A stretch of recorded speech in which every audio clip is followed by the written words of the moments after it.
That's John Corabi acoustic right here on your Classic Metal Show with Everything's All Right. And apparently everything is all right in Mr. Corabi's world. He seems very content and satisfied with the direction of his musical career at the moment. So what do you think, Chris?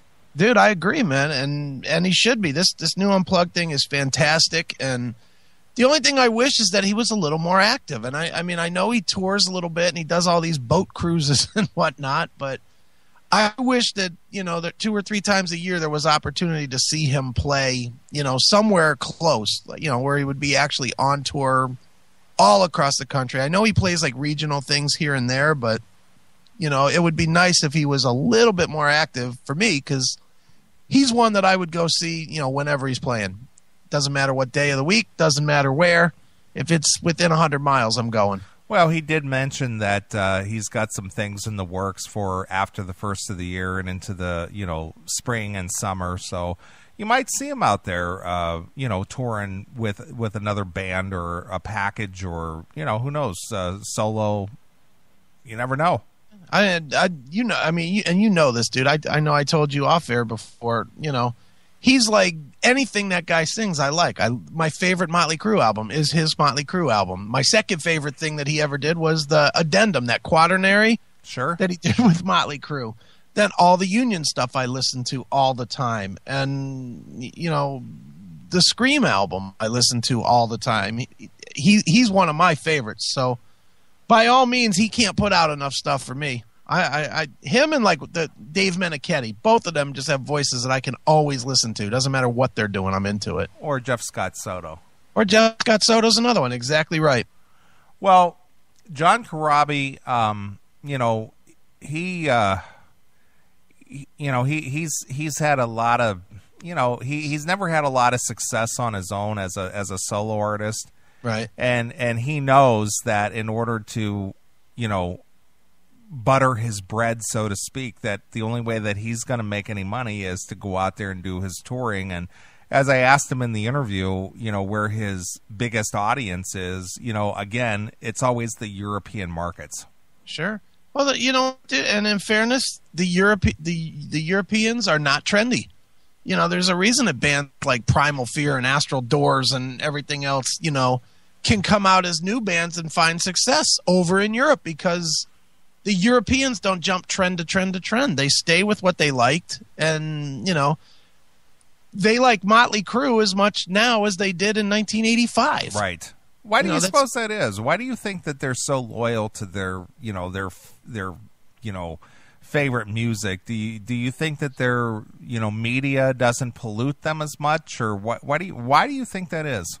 Yeah, there's not as much media covering it, maybe, and they're just more loyalist. I mean, I'm sure you know some people that grew up in Europe. We all seem to, and they all have such more of a loyalty to, their roots and their home and their homeland and everything than we do here. We hear everything. Nobody gives a shit if they grow up and live in the same place that they grew up, or if they move across the country or to another country, or, it ain't like the old days where it was all made in the USA. Now nobody gives a shit about anything. There's no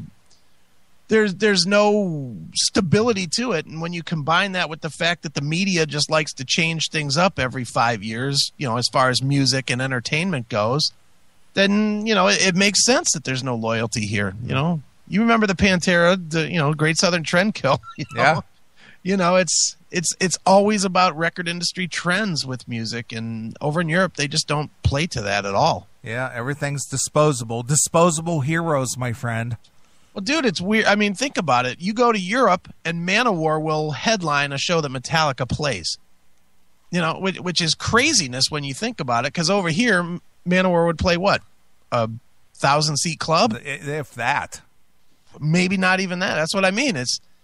But over in Europe, Manowar commands 60,000 people wherever they play. Yeah, it's crazy. That is bizarre to think that a band who could command an arena-size audience can't even sell a club over here. Well, dude, there's plenty of those, man. There's, our friends in Evergrey are fairly large overseas, like 5,000 a night type large. And then they come here and they'll play a 300-seater and not fill that. Right. Doesn't make any sense, but it is the way it is. I'd always hoped that, satellite radio, like when XM and Sirius were still, two separate entities and they had specialty channels. And, I always had hoped that they would, kind of bring music to the masses that wanted to find it. But that wasn't meant to be, I guess, because it failed miserably. Yeah, it just became regular radio that you pay for. Right. The only thing different between satellite radio and commercial radio is that they leave the cuss words in the songs. Sure. But that's it. Yeah. I'd hope that was that was going to open up the doors for people who wanted that kind of stuff, but just didn't work. And then, of course, we got internet radio where, it's just as available as satellite and you don't have to pay for it. Yeah. You don't. And dude, and it is amazing how easy it is. I'm literally just this afternoon, I was playing around with my Roku a little bit, and I actually posted a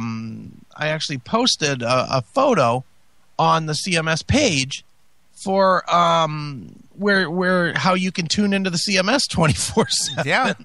On the Roku, right, through the Shoutcast channel. Sure. And it's like, okay, this is pretty easy. Click, click, boom, and we're there.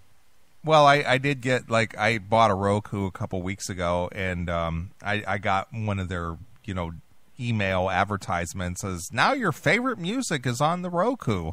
Right. And just like you said, you can make a couple of clicks and you're there. Yeah. Well, I mean, you could do it for the CMS. They just added this week the Amazon Cloud Player to the Roku. And, and I've told you this, I have damn near my whole collection of stuff that I actually listen to on my Amazon Cloud. I have over 83,000 songs in the cloud. Mm-hmm. So now, I have my Roku in the bedroom so that when I'm chilling out, at night watching TV or whatever, when I'm ready to go to sleep, I could just flip on whatever I want. I have my whole collection right there, a couple of clicks away. Sure. It's fantastic. Well, speaking of the Roku, since I got the Roku a couple weeks ago, and I really, if you're looking for a fairly inexpensive Christmas gift or something, and that's the thing to get. I'm telling you, it's awesome. But I've been kind of watching different movies. The other night I watched our good friend Jimmy Norton. Yeah, oh yeah. I watched his stand-up in Cleveland. Yeah, that's fantastic. His stand-up in Cleveland. He talked about Jerry Sandusky and all that stuff. And that was really good. Dude, they played that. They filmed that at Playhouse Square, right? Yeah. Mm-hmm. Let me tell you, dude. This is so funny. I was hanging out with John, who I did the show with the one time, over down at his place one day, and we were watching the Norton special. And you know that I know Norton, and so I texted him. Like a line from his stand-up routine. Okay. He fires right back to me. He's like, "Hey, stupid! I know my own lines. Knock it off." Yeah. Well, it was good. So I watched that, and then there's movies that regardless of the new ones, I did watch Ted. Right. Fantastic. Which that just came out this week and right. Stuff. But then I stumbled across another one that I shared with you. Yes, you did. And it's called Very Bad Things. That movie is fucked up. So if you want to see, if you got a Roku or you got, access to Netflix or whatever, go check out that Christian Slater, Cameron Diaz. I mean, and Daniel Stern from the Home Alone movies. Right. Yeah. It is. It had a lot of people in it, but wow, was that fucked up. It's just a mess.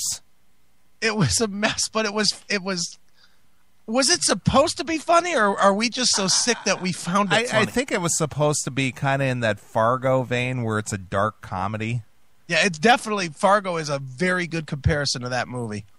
Very odd, and the shit that happens, every scene is like out of left field. and the ending is what kind of threw me off. I did not see that coming at all. How could you ever see that coming? Didn't see that coming. That shit was bizarre at the end. I was laying in bed watching that movie, and when the ending came, where she runs out in the street, I just was like, what the fuck just happened? I literally sat up in my bed and was like, that cannot be how this ends. So anyway, we're not going to give away the whole movie. You're going to have to go seek it out yourself. But I just thought I'd throw that out there for people who are into the online TV and movie watching. Yeah. Very Bad Things. Very good movie, but very bad things. And indeed, there were very bad things happening in that movie. And it's not a new movie by any stretch of the imagination, but you know, it was one that I never saw before. I stumbled across it on the Roku and thought, you know, I'm going to give this a whirl. And I was just like, wow. Yeah, and you shared it with me, and I was exactly the same way. I was like, holy cow, what happened here? All right, man. Well, I'm looking at the clock, and we got give a standing ovation. Yeah,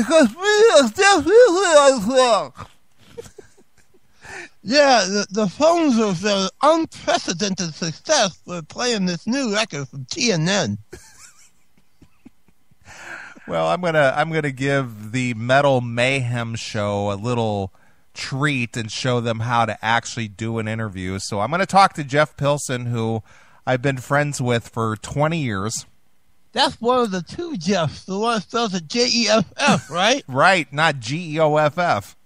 No, because that's the other guy. That's another guy with unprecedented success on our phones. Unprecedented. Well, Jeff, as you may or may not know, he is the current bassist in Foreigner. Right. Former bassist in Dokken. Right. He produces bands, produces one of my favorite newer bands, Benedictum. By the way, did you know Veronica's doing a solo record? No, I was not aware of that. She's doing a solo album. Is there problems in Benedictum land? I don't know. I have no idea, but she's doing a solo. She said, according to the press release, that the record company wanted a solo record as well as Benedictum. So she's out doing, you know, a little bit different styled stuff and as a solo thing. I hope that doesn't mean that she's going to try and cross over to the pop world or something. Wow. That would suck. Yes, I would agree. Oof. But anyway, Jeff was part of the Classic Metal Show when Benedictum did their second release, Season of Tragedy, was it? Okay, sounds good. I'm pretty sure that's what it was. And Jeff's a good dude. He's always treated me well. I know you have a great Jeff Pilson story, Chris, when Jeff came to the House of Blues and our good friend long-haired Mike just basically blew off the conversation because they were giving away free water. Dude, it was so bad. We were just sitting there with Jeff. I'll tell this real quick because I know we got to call him. But we were sitting there just talking to Jeff. It was me and long-haired Mike and some of my friends from the neighborhood here, you know, that were just there. And you know how Jeff is. Jeff is not a rock star off the stage. No, not at all. Just friendly, hang out. You're my bud. Let's go get a soda together. Exactly. Very nice cat. And so we're all sitting there and we're just talking. And it's not rock star to starstruck fan thing. It's just shooting the shit. How's things going? What are you doing after this? You know, blah, blah, blah. And long-haired Mike is sitting there talking, and he's asking some question or something to Jeff.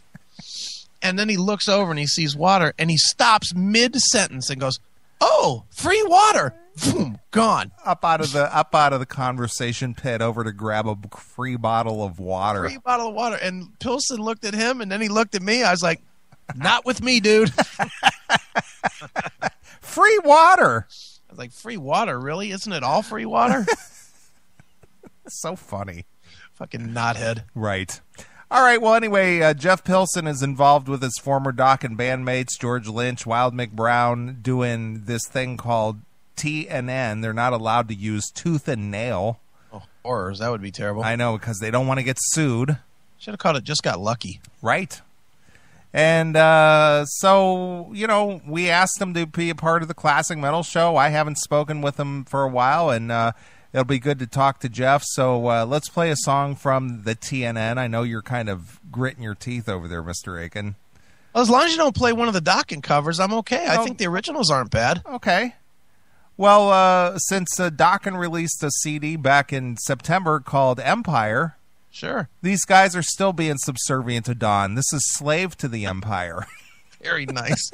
So here's Jeff Pilson with TNN, Slave to the Empire, exclusively here on your Classic Metal Show.